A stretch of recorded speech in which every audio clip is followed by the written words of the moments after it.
तो good morning guys और आपकी क्रेक एग्जाम चैनल में आप सभी का स्वागत है। तो आज के इस वीडियो में 10 जून के इंपॉर्टेंट करंट अफेयर्स को हम लोग कवर करेंगे। तो देखिए हमारा पहला प्रश्न क्या है, हाल ही में अभी चुनाव आयुक्त के रूप में किसे नियुक्त किया गया? तो आंसर होगा अनूप चंद्र को। तो उत्तर प्रदेश कैडर के रिटायर्ड आईएएस अधिकारी हैं ये अनूप चंद्र पांडे, जिनको चुनाव आयुक्त के रूप में अभी नियुक्त किया गया है। अच्छा, वैसे अगर आपसे एग्जाम में पूछा जाए हमारे मुख्य चुनाव आयुक्त चीफ इलेक्शन कमिश्नर कौन बने थे, अभी कुछ दिन पहले ही बने थे, तो क्या आंसर होगा? सुशील चंद्रा। और कौन से नंबर के? 24 नंबर के। और ये है अनूप चंद्रा, ये चुनाव आयुक्त बने हैं, इलेक्शन कमिश्नर बने हैं। देखो एक्चुअल में भारतीय निर्वाचन आयोग यानी कि इलेक्शन कमीशन ऑफ इंडिया में एक तो होता है चीफ इलेक्शन कमिश्नर यानी कि मुख्य चुनाव आयुक्त, और दो होते हैं चुनाव आयुक्त। तो मुख्य चुनाव आयुक्त कौन हो गए? सुशील चंद्रा, जो कि अभी 24वें नंबर के बने थे। और दो चुनाव आयुक्त कौन? एक तो ये अनूप चंद्रा हो गए और एक ऑलरेडी है राजीव कुमार। वैसे चुनाव आयोग की स्थापना कब हुई थी? 25 जनवरी 1950 को। और यही कारण है कि हम हर साल 25 जनवरी को नेशनल वोटर्स डे के रूप में मनाते हैं। और इस साल जो हमने नेशनल वोटर डे मनाया था उसकी थीम भी आपको याद होनी चाहिए। क्या थी theme? Making our voters empowered, vigilant, safe and informed. Hindi में बोलेंगे तो मतदाताओं को सशक्त, सतर्क, सुरक्षित और जानकार बनाना। और यहां से देखो एक और प्रश्न बन जाता है कि हमारे पहले मुख्य चुनाव आयुक्त कौन थे, क्या नाम था उनका? सुकुमार सेन। बाकी सुबोध कुमार जायसवाल ये भी सीबीआई प्रमुख बने थे।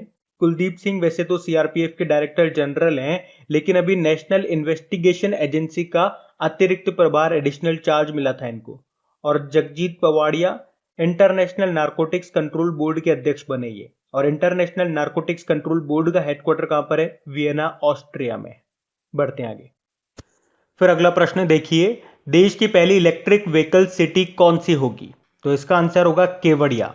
तो आपको क्या याद रखना है पहले तो, कि देश की पहली इलेक्ट्रिक व्हीकल सिटी होगी केवड़िया। और केवड़िया किस राज्य में है? गुजरात में है। और गुजरात से आपको क्या याद आता है? आपको याद होगा अभी वित्त वर्ष 2020-21 में सबसे ज्यादा एफडीआई कहां पे आया था भारत में, किस राज्य में आया था? तो गुजरात में आया था। और पूछा जाए किस देश से आया था, तो सिंगापुर से आया था। तो देश की पहली इलेक्ट्रिक व्हीकल सिटी का क्या मतलब हो गया कि यहां पर 100% बैटरी से चलने वाले व्हीकल का यूज किया जाएगा। कहां पे? केवड़िया, गुजरात में। अच्छा, केवड़िया से और क्या याद आता है? आपने केवड़िया कब पढ़ा होगा? आपने पढ़ा होगा आपका जो स्टेच्यू ऑफ यूनिटी है ये केवड़िया में ही तो है। तो किसकी स्टेच्यू है, किसकी मूर्ति है? सरदार वल्लभ भाई पटेल की स्टेच्यू है, नर्मदा नदी के किनारे। और ये सबसे ऊंची मूर्ति है। अच्छा, इसकी ऊंचाई कितनी है? 182 मीटर है। और इसका मूर्ति का उद्घाटन कब किया गया था? 31 अक्टूबर 2018 को। 31 अक्टूबर सरदार पटेल का जन्म दिवस होता है, उसी दिन अपन नेशनल यूनिटी डे, राष्ट्र एकता दिवस के रूप में भी मनाते हैं। और एक और प्रश्न यहां से पूछा जाता है एग्जाम में कि इसे बनाया किसने था, मतलब इसके वास्तुकार कौन थे? राम सुतार थे। अच्छा, सरदार वल्लभ भाई पटेल की बात चली रही है, कुछ इंपॉर्टेंट क्वेश्चन मैं आपको बताता हूं। जैसे एग्जाम में प्रश्न पूछा जाता है कि सरदार वल्लभ भाई पटेल ने कांग्रेस के किस अधिवेशन की अध्यक्षता की थी, तो आंसर होगा कराची अधिवेशन 1931 में। और इसी अधिवेशन में तो महात्मा गांधी जी को काले झंडे दिखाए गए थे। अच्छा, सरदार वल्लभ भाई पटेल को सरदार की उपाधि याद रखना, ये बारदोली सत्याग्रह में महिलाओं के द्वारा दी गई थी। तो ये है स्टेच्यू ऑफ यूनिटी। अच्छा, आपने न्यूज में पढ़ा होगा, पिछले साल की बात है, नवंबर के आसपास, स्टेच्यू ऑफ पीस के बारे में, जिसका उद्घाटन किया गया था राजस्थान के पाली में। जो किसकी स्टेच्यू है? श्री विजय वल्लभ सुरेश्वर महाराज जी की स्टेच्यू है ये। और इसके तो आपको क्या याद रखना है, देश की पहली इलेक्ट्रिक व्हीकल सिटी ये कौन सी होगी? केवड़िया, गुजरात होगी, ये आपको याद रखना है। तो गुजरात की कैपिटल क्या है? गांधीनगर है, जो कि निर्वाचन क्षेत्र है अमित शाह का, जो कि हमारे गृह मंत्री है। मुख्यमंत्री है विजय रूपाणी, गवर्नर है आचार्य देवव्रत। और याद रखना सबसे अधिक तटीय सीमा वाला राज्य कौन सा है? तो गुजरात ही है। और अगर यही प्रश्न आपसे विश्व लेवल पे पूछा जाएगा कि पूरे विश्व में सबसे ज्यादा तटीय सीमा यानी कि कोस्टल लाइन वाला देश कौन सा है, तो कनाडा आंसर कर देना। बढ़ते हैं आगे। अच्छा, फिर बताइए, अभी हाल ही में वेयान गांव ये सभी वयस्क आबादी का टीकाकरण करने वाला भारत का पहला गांव बन गया है। ये किस राज्य या यूनियन टेरिटरी में है? तो आंसर होगा जम्मू कश्मीर में। तो जम्मू कश्मीर में है ये वेयान गांव। और अभी ये अपनी 100% वयस्क जनसंख्या का टीकाकरण करने वाला भारत का पहला गांव बन गया है। जम्मू कश्मीर के बांदीपोर जिले में है ये गांव। अच्छा, मान लो अगर आपसे पूछा जाए पहला कोरोना मुक्त यूनियन टेरिटरी कौन सा बना था, तो फिर आपका आंसर क्या होगा? अंडमान निकोबार। अब बात जम्मू कश्मीर की है, तो ये रहा मैप में जम्मू कश्मीर। देखो, जम्मू कश्मीर में आपको दो कैपिटल मिल जाएगी। इसकी जो विंटर कैपिटल है वो तो जम्मू है, और जो इसकी समर कैपिटल है वो श्रीनगर है। वर्तमान में इसके लेफ्टिनेंट गवर्नर कौन है? मनोज सिन्हा है। अभी आपको याद होगा, जम्मू कश्मीर सरकार ने special assistance scheme for covid mortalities योजना को शुरू किया था, एक तरह से परिवार को वित्तीय सहायता देने के लिए, कि अगर किसी परिवार ने एकमात्र कमाने वाले व्यक्ति को खो दिया है तो उस परिवार को 1,000 रुपये पर मंथ की सहायता दी जाएगी, और उसके अलावा स्कूल जाने वाले छात्रों को 20,000 रुपये की छात्रवृत्ति मिलेगी इसमें। उसके अलावा याद रखना, एशिया का सबसे बड़ा ट्यूलिप गार्डन ये बना है जम्मू कश्मीर के श्रीनगर में खोला गया ये। और जम्मू कश्मीर में अभी महाशिवरात्रि के दिन हैरत महोत्सव मनाया गया था। यहीं पे सुपर 75 छात्रवृत्ति योजना भी शुरू हुई है। आयशा अजीज का नाम न्यूज में था, भारत की सबसे कम उम्र की महिला पायलट बनी है, ये जम्मू कश्मीर से ही है। और कश्मीर में ही देश का पहला इग्लू कैफे भी खोला गया था। आपको याद होगा, जनवरी में नेशनल आइस हॉकी चैंपियनशिप हुआ था जम्मू कश्मीर के गुलमर्ग में, जिसे जीता था आईटीबीपी ने, इंडो तिब्बतन बॉर्डर पुलिस। और वैसे कश्मीर से अभी गुच्छी मशरूम को जीआई टैग मिला था, उसके पहले कश्मीरी केसर को जीआई टैग मिला था। और यहीं पे फरवरी की बात है, खेलो इंडिया विंटर गेम्स का दूसरा संस्करण हुआ था, जिसमें टॉप पे रहा था जम्मू कश्मीर, सेकंड पे उत्तराखंड रहा था। ये भी जम्मू कश्मीर के गुलमर्ग में ही हुआ था। अच्छा चलो बताओ आप तो कि जम्मू कश्मीर लद्दाख हाईकोर्ट के नए चीफ जस्टिस कौन बने? पंकज मित्तल बने। और जम्मू कश्मीर की पहली महिला बस ड्राइवर का नाम भी याद रख लो, पूजा देवी है। अच्छा, वैसे अगर आपसे पूछ लिया जाए वैसे कि जम्मू कश्मीर और लद्दाख ये यूनियन टेरिटरी का दर्जा कब मिला था इन्हें? 31 अक्टूबर 2019 को। और यहाँ पे देखो, आपको doctor Salim Ali National Park मिल जाएगा। वैसे सलीम अली बर्ड सेंचुरी भी होता है, जो कि आपको गोवा में मिलेगा। उसके अलावा किश्तवाड़ नेशनल पार्क हो गया, दचीगम नेशनल पार्क हो गया, और हेमिस नेशनल पार्क ये पहले जम्मू कश्मीर में आता था, लेकिन यूनियन टेरिटरी का दर्जा मिलने के बाद अब ये लद्दाख में आता है। मैंने आपको बताया भी था, भारत का सबसे बड़ा क्षेत्रफल के दृष्टि से एरिया वाइज सबसे बड़ा नेशनल पार्क आपका हेमिस नेशनल पार्क है। जम्मू कश्मीर में आपको वुलर झील मिल जाएगी, भारत की सबसे बड़ी ताजे पानी की झील है ये, तो ये भी आप ध्यान रखना। बढ़ते आगे।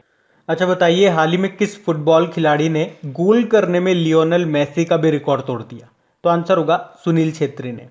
तो भारतीय फुटबॉलर हैं ये सुनील छेत्री, जो भारतीय फुटबॉल टीम के कप्तान हैं, और अभी इन्होंने 74 इंटरनेशनल गोल करके लियोनेल मेसी का रिकॉर्ड तोड़ दिया।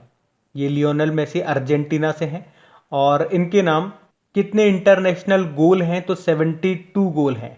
और अभी सुनील छेत्री ने इनके रिकॉर्ड को तोड़ दिया, इन्होंने 74 इंटरनेशनल गोल किए। अच्छा, वैसे सबसे ज्यादा इंटरनेशनल गोल का रिकॉर्ड किनके नाम है? तो ये है अली डेई, ये ईरान के हैं। कितने गोल का रिकॉर्ड है इनके नाम? 109 गोल का। हो सकता है आपके माइंड में ये आया हो कि सबसे ज्यादा तो क्रिस्टियानो रोनाल्डो के हैं। तो इंटरनेशनल गोल की बात करेंगे तो क्रिस्टियानो रोनाल्डो के कितने हैं? 103 हैं।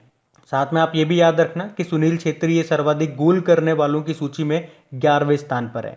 अच्छा देखो, फुटबॉलर से आपको याद आता होगा एक नाम, डिएगो माराडोना का। ये अर्जेंटीना के ही थे, और अभी कुछ समय पहले इनका निधन हो गया। बाकी बाईचिंग भूटिया के नाम पे फुटबॉल स्टेडियम बनाया जा रहा है। कहाँ पे बनाया जा रहा है? नामची सिक्किम में। और जो फीफा वर्ल्ड कप है 2022 में, ये कहाँ पे होंगे? कतर, दोहा में होंगे। और एक और प्रश्न मैंने आपको बताया था, एक ट्रॉफी जो कई बार एग्जाम में रिपीट होती है, संतोष ट्रॉफी। डायरेक्ट एग्जाम में प्रश्न आता है, संतोष ट्रॉफी का संबंध किससे है? फुटबॉल से है। तो ये आप ध्यान रखेंगे। बढ़ते आगे। फिर अगला प्रश्न है, बताइए हाल ही में जारी एनीमिया मुक्त भारत इंडेक्स 2020-21 में कौन सा राज्य टॉप पे रहा? तो आंसर होगा मध्य प्रदेश। तो अभी हाल ही में जारी एनीमिया मुक्त भारत इंडेक्स 2020-21 में मध्य प्रदेश टॉप पे रहा है। इसमें दूसरे स्थान पे रहा है उड़ीसा, और तीसरे स्थान पे रहा है हिमाचल प्रदेश। हिमाचल प्रदेश ये 2018-19 में जो इंडेक्स आया था उसमें 18वें स्थान पे था, लेकिन इस बार जो 2020-21 वाला इंडेक्स आया इसमें ये तीसरे स्थान पे आ गया। अच्छा, इंडेक्स से मैं आपको बताऊं, अभी नीति आयोग ने सस्टेनेबल डेवलपमेंट गोल इंडेक्स जारी किया था, उसमें टॉप पे कौन सा राज्य था? केरल, लास्ट में बिहार था। और अगर सस्टेनेबल डेवलपमेंट गोल की जो अभी रैंकिंग आई थी उसमें भारत कौन से स्थान पे था? 117वें स्थान पे था, और टॉप पे था स्वीडन। तो ये इंडेक्स भी आपको याद रखना है, ये मोस्ट इंपॉर्टेंट है। बढ़ते आगे। अच्छा फिर बताइए, अभी बंधन बैंक के एमडी सीईओ के रूप में फिर से किसे नियुक्त किया गया है? तो आंसर होगा CS घोष को। तो अभी वैसे आरबीआई ने चंद्रशेखर घोष को अगले 3 सालों के लिए फिर से बंधन बैंक के एमडी सीईओ के रूप में नियुक्त करने की मंजूरी दे दी है। CS घोष का पूरा नाम क्या है? चंद्रशेखर घोष। बाकी देखो, विश्ववीर आहूजा ये आरबीएल बैंक के अभी फिर से एमडी सीईओ बन गए हैं। BVR सुब्रमण्यम ये वाणिज्य सचिव बने हमारे, यानी कि कॉमर्स सेक्रेटरी। वैशाली हिवासे ये बॉर्डर रोड ऑर्गेनाइजेशन की पहली महिला कमांडिंग ऑफिसर बनी। अच्छा, बंधन बैंक की बात करेंगे तो इसका हेडक्वार्टर मिलेगा आपको कोलकाता में। एमडी सीईओ अभी फिर से बन गए हैं चंद्रशेखर घोष, और इसकी टैगलाइन क्या है? आपका भला सबकी भलाई। आपको याद होगा, इस साल की स्टार्टिंग में सेना के जवानों के लिए शौर्य सैलरी अकाउंट इसने शुरू किए थे बंधन बैंक ने, तब ये न्यूज में था, तो ये ध्यान रखना। आप बढ़ते हैं आगे। अच्छा फिर बताइए, अभी हाल ही में भारत को संयुक्त राष्ट्र आर्थिक और सामाजिक परिषद के लिए कितनी अवधि के लिए चुना गया है? तो आंसर होगा 2022 से लेके 2024 तक के लिए। तो संयुक्त राष्ट्र आर्थिक और सामाजिक परिषद यानी कि United nation economic and social council, जिसकी स्थापना होती है 1945 में, और जिसके टोटल मेंबर कितने हैं? 54 है, 54 है, जिसका हेडक्वार्टर मिलेगा आपको न्यूयॉर्क में। और इसमें जो मेंबर का कार्यकाल होता है ना, वो 3 सालों का होता है। तो अब भारत भी इसमें शामिल हो चुका है, और भारत का कार्यकाल रहेगा 2022, 2023 और 2024 का। अच्छा, बाकी अगर यूनाइटेड नेशन की हम लोग बात करते हैं तो यूनाइटेड नेशन की स्थापना कब होती है? 24 अक्टूबर 1945 को। इसी कारण से हम 24 अक्टूबर को यूनाइटेड नेशन डे के रूप में मनाते हैं। इसका हेडक्वार्टर आपको मिलेगा न्यूयॉर्क में, और इसके सेक्रेटरी जनरल कौन है? एंटोनियो गुतेरेस है। इसमें टोटल मेंबर कंट्रीज है 193, और 193rd कौन सी है? तो साउथ सुडान है। वैसे यूनाइटेड नेशन की कितनी बॉडीज है, कितने अंग हैं? तो 6 अंग हैं। कौन कौन से? एक बार मैं आपको रिवाइज कर रहा हूं। तो एक तो है ट्रस्टीशिप काउंसिल, वैसे वर्तमान में ये काम नहीं कर रहा है। एक है इंटरनेशनल कोर्ट, जिसका हेडक्वार्टर कहां पर है? हैग, नीदरलैंड में है। एक सचिवालय हो गया, जिसके अध्यक्ष महासचिव ही होते हैं, जो कौन है? एंटोनियो गुतेरेस है, यानी कि यूनाइटेड नेशन सेक्रेटरीट। एक महासभा हो गई, यानी कि जनरल असेंबली, जिसमें 193 मेंबर होते हैं, जिसका हेडक्वार्टर न्यूयॉर्क में है। और याद रखना, इसी को विश्व की लघु संसद कहते हैं। और एक हो गई जो हमने पढ़ा, आर्थिक व सामाजिक परिषद, यानी कि इकोनॉमिक एंड सोशल काउंसिल, जिसमें 54 मेंबर होते हैं, जिसका हेडक्वार्टर न्यूयॉर्क में है। और अभी भारत इसमें शामिल हो गया है 2022 से लेकर 2024 तक के लिए। और एक इसका 6वां अंग कौन सा हो गया? सुरक्षा परिषद हो गया, यूनाइटेड नेशन सेक्रेटरी काउंसिल, जिसमें 15 देश मेंबर होते हैं, जिसमें से 5 तो परमानेंट स्थायी होते हैं और 10 अस्थायी मेंबर होते हैं। और याद रखना, भारत अभी इसका अस्थायी मेंबर है। और देखो, सबका हेडक्वार्टर याद रखने की आपको टेंशन नहीं है, क्योंकि संयुक्त राष्ट्र यूनाइटेड नेशन के जो 6 बॉडी हैं, 6 पार्ट हैं, 6 अंग है ना, उनका हेडक्वार्टर आपको मिलेगा न्यूयॉर्क में। केवल एक ही ऐसा अंग है जिसका हेडक्वार्टर आपको न्यूयॉर्क में नहीं मिलेगा, और वो कौन सा है? इंटरनेशनल कोर्ट, जिसका हेडक्वार्टर मिलेगा आपको हैग, नीदरलैंड में। तो ये आपको याद रखना है। और कल भी आपको याद होगा, हमने एक प्रश्न पढ़ा था, अभी यूनाइटेड नेशन जनरल असेंबली के अध्यक्ष किसे चुना गया 76th सेशन के लिए? तो आंसर होगा अब्दुल्ला शाहिद को। और ये कौन है? ये मालदीव के विदेश मंत्री हैं, इन्होंने स्थान लिया वोल्किन बोजकिर का। तो ये भी ध्यान रखना। बढ़ते हैं आगे। और हाँ गाइज, आज शाम को ये वीकली करंट अफेयर्स का वीडियो आ रहा है, इसका सेकंड पार्ट। काफी ज्यादा इंपॉर्टेंट क्वेश्चन होंगे, तो इसको बिल्कुल मिस मत करना। शाम को 6 बजे फिर से मिलते हैं, तो आइएगा जरूर। अभी हम बढ़ते हैं आगे। अच्छा फिर बताइए, अभी हाल ही में कौन सा देश औपचारिक रूप से ओपन स्काई ट्रीटी से बाहर हो गया? तो आंसर होगा रशिया। अच्छा, ओपन स्काई ट्रीटी, इस पे कब हस्ताक्षर हुए थे? तो 1992 में। कहां पे हुए थे? हेलसिंकी, फिनलैंड में। और ये प्रभाव में कब से आई थी? तो सन 2000 से। इसमें टोटल 34 देशों ने साइन किए थे। और मतलब क्या होता है इसका? इस पे साइन करने का क्या मतलब है कि जो भी देश इसमें साइन करेगा, उस देश में गैर हथियार वाले विमान निगरानी के रूप में उड़ सकेंगे। गैर हथियार वाले मतलब बिना हथियार वाले। और आपको याद भी होगा, पिछले साल यानी कि 2020 में जो यूएसए है, इससे बाहर हो चुका है। और अभी रशिया के जो प्रेसिडेंट है व्लादिमीर पुतिन, उन्होंने औपचारिक रूप से ओपन स्काई ट्रीटी से बाहर होने वाले कानून पर हस्ताक्षर कर दिए, मतलब रशिया से बाहर हो चुका है ऑफिशियली। अच्छा, क्या भारत इस ट्रीटी में शामिल है? तो आंसर होगा नहीं है। अब यहाँ पे बात रशिया की है, तो ये रहा मेंबर रशिया। देखो, रशिया की कैपिटल मॉस्को है, और इस साल की स्टार्टिंग में जो टॉम ट्रैफिक इंडेक्स 2021 आया था उसमें दुनिया में सबसे भीड़ भाड़ वाला शहर बताया गया था मॉस्को को। करेंसी रूबल है, प्रेसिडेंट व्लादिमीर पुतिन है, प्रधानमंत्री है मिखाइल मिशुस्टिन। और रशिया की संसद को क्या कहते हैं? ड्यूमा कहते हैं। और हमने पढ़ा था कि जो रशिया है ये 2030 तक अपना अंतरिक्ष स्टेशन भी बनाएगा खुद का। अच्छा, रशिया के चांद मिशन का नाम क्या है? लूना 25 है। और अगर मैं आपसे पूछूं अभी मॉस्को इंटरनेशनल फिल्म फेस्टिवल 2021 जो हुआ था उसमें किस मराठी फिल्म ने बेस्ट फॉरेन लैंग्वेज फीचर का अवार्ड जीता था? तो आंसर होगा पगल्या। और रशिया ने जानवरों के लिए दुनिया का पहला कोविड-19 टीका बनाया था, उसका नाम रखा था कार्निवेक कोव। अभी रशिया ने ही अपनी हाइपरसोनिक क्रूज मिसाइल है जिरकॉन, उसका भी सफल परीक्षण किया था। अच्छा, वैसे रशिया के साथ हम कौन कौन से एक्सरसाइज करते हैं? एक तो इंदिरा करते हैं। इंदिरा ये ट्राई सर्विस एक्सरसाइज है जिसमें तीनों सेनाएं पार्टिसिपेट करती है, तो ये बड़ी इंपॉर्टेंट है, ये याद रखना आप। वैसे रशिया क्षेत्रफल की दृष्टि से सबसे बड़ा देश है और किस महाद्वीप पे है? ये 2 महाद्वीप पे आता है, एशिया में भी आता है और यूरोप पे भी आता है। और याद रखना यूराल पर्वत या यूराल नदी ये अलग करती है एशिया और यूरोप को। और भारत और रशिया ने साथ में मिलकर के कौन सी सुपरसोनिक क्रूज मिसाइल बनाई है? ब्रह्मोस। रशिया में देखो आपको बैकाल झील भी मिलेगी जो कि विश्व की सबसे गहरी झील है। अच्छा, विश्व की सबसे बड़ी झील कौन सी है? कैस्पियन सागर है। तो इतना आप रशिया से याद रखें, बढ़ते आगे। फिर बताइए हाल ही में किसने महिलाओं की 10,000 मीटर यानी कि 10 किलोमीटर दौड़ का नया रिकॉर्ड बनाया? तो आंसर होगा सिफान हसन ने। और ये सिफान हसन ये कहां से हैं? ये नीदरलैंड की 28 साल की धाविका है जिन्होंने भी महिलाओं की 10,000 मीटर यानी कि 10 किलोमीटर की दौड़ में वर्ल्ड रिकॉर्ड बनाया है। इन्होंने मात्र 29 मिनट 6 सेकंड का समय लेकर के दौड़ को पूरा किया और वर्ल्ड रिकॉर्ड बनाया। इन्होंने किसके वर्ल्ड रिकॉर्ड को तोड़ा? तो इथोपिया के अल्माज अयान का रिकॉर्ड इन्होंने तोड़ दिया। तो अब आपको सिफान हसन का नाम याद रखना है, महिलाओं की 10 किलोमीटर दौड़ का नया रिकॉर्ड इन्होंने बनाया है। बाकी हिमा दास तो आप जानते ही हो, ये असम की है, डींग एक्सप्रेस इनको बोलते हैं। और आपको याद होगा अभी असम सरकार ने इन्हें डीवाईएसपी पद पर नियुक्त किया था। और दूती चंद ये भी धाविका है। और दूती चंद कहाँ से हैं? ये उड़ीसा से हैं। और आपको याद भी होगा छत्तीसगढ़ सरकार ने इन्हें वीरानी पुरस्कार से भी सम्मानित किया था। तो याद रखना सिफान हसन ये कहाँ से हैं? ये नीदरलैंड से हैं। अच्छा, नीदरलैंड से एक नाम आपको याद होगा मारिके लुकास रिजनेवर्ल्ड का, जिन्हें 2020 में अंतर्राष्ट्रीय बुकर पुरस्कार मिला था उनके उपन्यास द डिस्कम्फर्ट ऑफ इवनिंग के लिए। अच्छा चलो, आपके लिए प्रश्न बन जाता है कि 2021 का अंतर्राष्ट्रीय बुकर पुरस्कार ये किसे मिला है? अभी कुछ दिन पहले ही हमने पढ़ा है। लिखो कमेंट बॉक्स में, साथ में उनका उपन्यास आपको याद हो तो वो भी लिखो।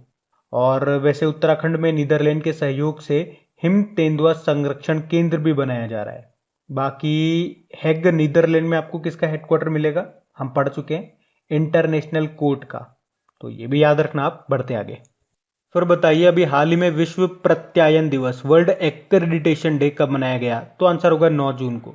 तो व्यापार और अर्थव्यवस्था में मान्यता की भूमिका को उजागर करने और बढ़ावा देने के लिए हर साल 9 जून को ये विश्व प्रत्यायन दिवस के रूप में मनाया जाता है। और थीम क्या रही इस बार की? Accreditation supporting the implementation of sustainable development goals. अच्छा, अब देखो डे वाला क्वेश्चन आ गया, तो देखते हैं जून में कौन कौन से हमने डे मनाए। 1 जून को हमने वर्ल्ड मिल्क डे मनाया था। 1 जून को ही ग्लोबल डे ऑफ पेरेंट्स के रूप में मनाया गया। 2 जून को हमने तेलंगाना का स्थापना दिवस मनाया। 3 जून को वर्ल्ड बाइसिकल डे के रूप में मनाया। अभी 5 जून को हमने वर्ल्ड एनवायरनमेंट डे मनाया था। फिर अभी 7 जून को वर्ल्ड फूड सेफ्टी डे मनाया, विश्व खाद्य सुरक्षा दिवस। और अभी 8 जून को वर्ल्ड ओशियन डे, विश्व महासागर दिवस के रूप में मनाया गया। वैसे 8 जून को वर्ल्ड ब्रेन ट्यूमर डे भी मनाते हैं। और अभी 9 जून को ये हमने वर्ल्ड एक्रेडिटेशन डे, विश्व प्रत्यायन दिवस के रूप में मनाया। तो जून के अभी तक ये सारे इंपॉर्टेंट डेज आपको याद हो जाने चाहिए। बढ़ते हैं आगे। फिर बताइए हाल ही में जारी the Times 50 most desirable women 2020 की सूची में टॉप पे कौन है? तो आंसर होगा रिया चक्रवर्ती। तो अभी the Times 50 most desirable women 2020 की सूची जारी की गई और उसमें अलग अलग क्षेत्रों से 40 से कम उम्र की महिलाओं को शामिल किया गया और इसमें पहले स्थान पर रही है रिया चक्रवर्ती। आपको याद होगा पिछले साल सुशांत सिंह राजपूत के निधन के बाद ये काफी चर्चा में रही थी। और सेकंड नंबर पे रही है मिस यूनिवर्स 2020 की तीसरे रनर अप, क्या नाम है उनका? एडलाइन कैस्टेलिनो। और तीसरे नंबर पे रही दिशा पाटनी। अभी कुछ दिन पहले ही हमने पढ़ा था the Times 50 most desirable mens 2020 की जो सूची आई थी उसमें टॉप पे थे सुशांत सिंह राजपूत।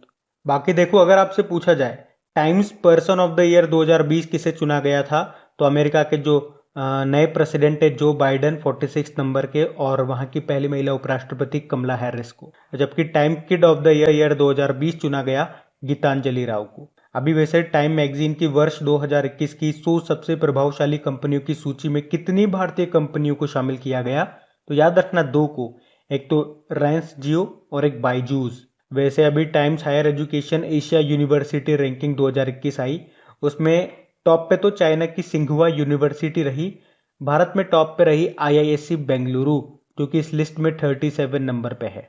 तो ये भी ध्यान रखना, बढ़ते आगे। देखिए फिर अगला प्रश्न क्या है कि अभी हाल ही में इंटरपोल ने लापता व्यक्तियों की पहचान के लिए किस नाम से एक डेटाबेस जारी किया है, तो आंसर होगा आई फैमिलिया। तो अभी इंटरपोल ने पारिवारिक DNA के माध्यम से लापता व्यक्तियों की पहचान करने और सदस्य देशों में उदासीन मामलों को सुलझाने में पुलिस की मदद करने के लिए अभी आई फैमिलिया नाम से एक नया वैश्विक डेटाबेस लॉन्च किया है।